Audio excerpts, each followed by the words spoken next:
I will touch on it in the comments after the fact.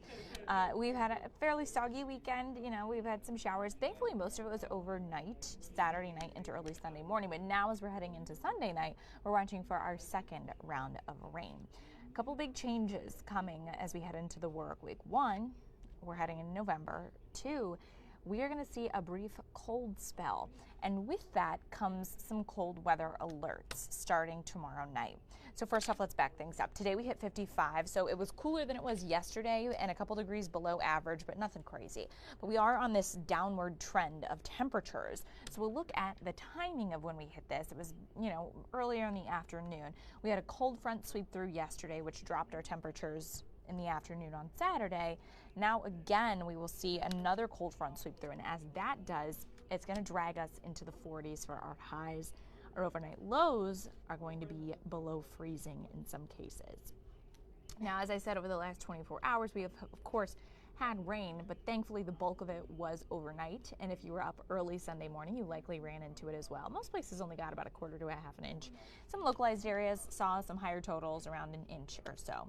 Here's where we're at now. So there's this little split between these showers here, which you can see.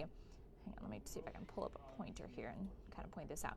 So we've got this nice little split in here, but all of this, as if I go ahead and play it for you, is moving to the east. So we're going to get all of this really overnight for the most part. And if I zoom it in here and show you where we sit at the moment, the only places that are really seeing any rain showers for now are our western communities. So Seneca, Sandusky, and Ottawa counties there. It's starting to creep into Huron and Erie as well. So I would say here in the next 2 hours, I think by the time we'll go on tonight, Cleveland will likely be getting at least a few sprinkles. So let's time it out here. Again, most of the rain is going to be overnight tonight. Monday will be more spotty in the afternoon. Temperature-wise, because of the cloud cover and also because of the rain, we are going to stay fairly steady. We'll only fall to like the mid-40s. Pretty on par for this time of year. Now tomorrow what happens, we pick up that northwesterly flow. With that, temperatures stay on the cold side of things.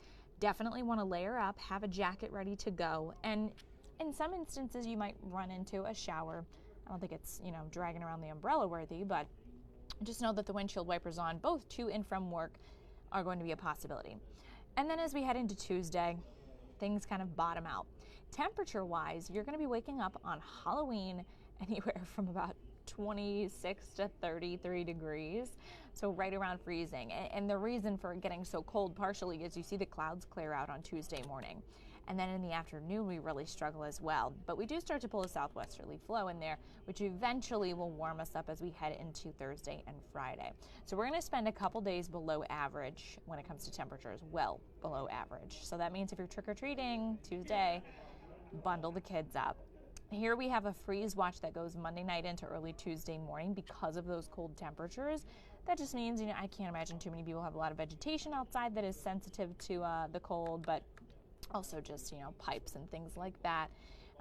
It is going to be our first kind of cold night. So let's take it even further out. I showed you the rain tonight into tomorrow, but then boom, look what happens Tuesday night into Wednesday, which is, of course, November 1st. Christmas is here. We're going to get a few wintry mix flurries in there with the temperatures, you know, right around or just below that freezing point. Now, keep in mind, the ground's still fairly warm, especially with those 70-degree days that we had last week. So is it going to be sticking around? Probably not. But you might, you know, see a little flurry hit your windshield as you're driving to work Wednesday morning that then melts off. And that will continue for the first half of the day. I expect more northwesterly flow should keep that also in that snowbelt region for the afternoon. Then we're dry, and we're actually going to be warming up until Saturday night, early Sunday. So let's go ahead and take a look here at your commute to and from work tomorrow. It's pretty self-explanatory. It's going to be just a few showers here and there. Most of the rain is overnight tonight. Temperature-wise, we don't really move much. Starting off in the low 40s, end up in the upper 40s in the afternoon. Now, next weekend, not only are we going to be warming up a little bit, but then we get to turn our clocks back an hour. And at that point, November 5th, which is Sunday, our sun will be setting at 5:17 p.m. So enjoy these last few days where you're heading home from work and there's still daylight out there. And again, Tuesday going to be chilly. Remember that if you are planning on taking the kids out to trick or treat. Could be waking up Wednesday to a touch of isolated mix. Gotta say though, Friday, Saturday doesn't look too bad, and that's good news because the last, 4 weekends have just been soggy and wet. So take advantage of that as well. If you're like me, it's time to take the Halloween decorations down and Christmas decorations go up. I know that's a very dividing statement. You guys let me know what you think in the comments. And then you can also tune in tonight at 10. We'll be on air. See you then.